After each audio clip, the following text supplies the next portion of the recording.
It's time for Recipe of the Day.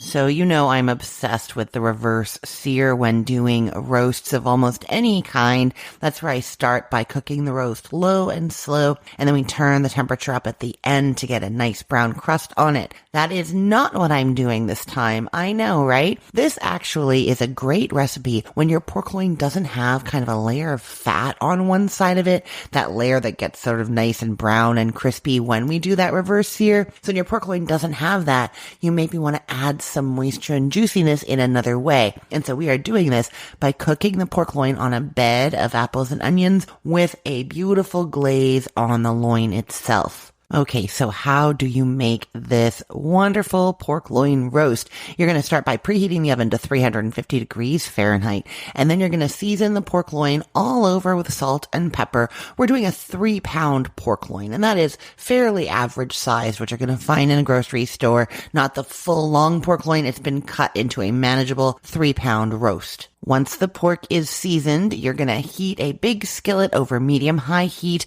with oil, 1 tablespoon of cooking oil. You can use grapeseed oil, olive oil, whatever oil you like to cook with. You are going to sear that really nicely in that pan. I like to use a cast iron skillet for this, but if you have like a metal skillet of some other kind, you can even use a nonstick skillet here. You're just not going to get the same kind of crust and browning. But if that's what you have, go for it. It's going to work fine. Okay, so you're going to do that, the roast in there just until golden brown on all sides. We're not trying to cook it through or anything, so you leave it for a few minutes, look underneath. When it's brown, turn it over. You can do all 4 sides or even all 6 sides if you want to, or you can just do the top and the bottom, whatever you have time for. While that pork is searing, you're getting out 2 apples, whatever kind of apple you like, whatever you've got in your house, and you're coring and slicing those. No need to peel them. And then 1 nice big onion sliced. Then you arrange those in the bottom of a roasting pan or baking dish. You want to use something that allows those apples and onions to kind of be in a single-ish layer on the bottom of that roasting pan. That's the size that you're aiming for. If some are kind of overlapping a little bit or the odd apple is on top of another apple, that's okay. But you really want to try and have them fairly spread out in the bottom so that they cook nice and evenly in there. Now, it doesn't say to do this in the recipe, and I'm not sure why not, because I definitely would.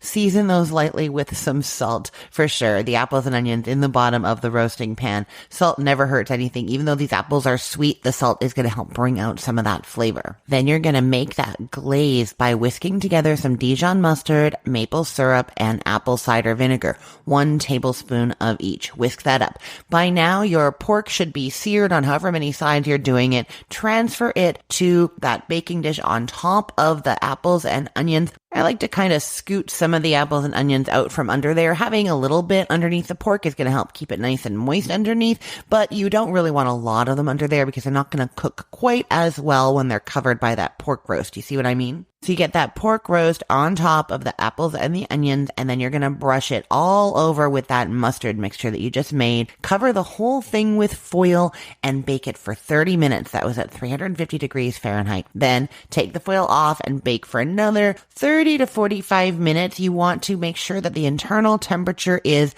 at least 145 degrees Fahrenheit. That is safest. I'd probably take mine out at 140 and then let it come up to 145 on the counter. That is also fine. But as I always say, if you grew up in a time when pork always had to be cooked to 160 degrees Fahrenheit and you like yours whiter and a little bit drier and like fully cooked, then you want to leave it in until it's like 155 degrees Fahrenheit and it'll come up to 160 on the counter. I do urge you to play with this a little bit. Maybe try taking it out at 150 and letting it come up to 155. See how you like that. Then the next time, try 145. Let it come up to 150. See how you like that. Worst case is you don't love that pork roast as much as you normally do, and then you know for next time.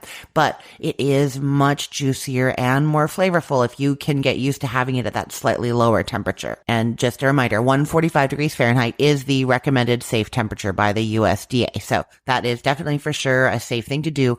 I will say I love to use a thermometer probe that goes right into the roast while it's cooking, and then it has this wire that comes out, and then the actual thermometer telling me the temperature is on a magnet that sticks to my oven. It's so convenient. I can just monitor it from outside the oven to see what the temperature is. I will put a link to the show notes to the one that I love.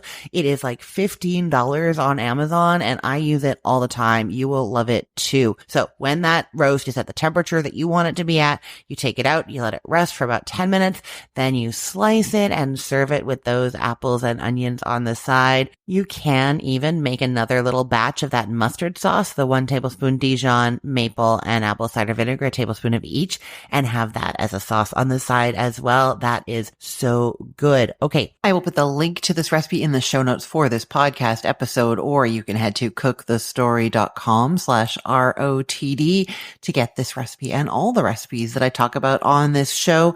Everything there is arranged by date, so it's helpful to know that today is January 22nd of 2025. And if you haven't already, make sure you go and fill out my podcast survey.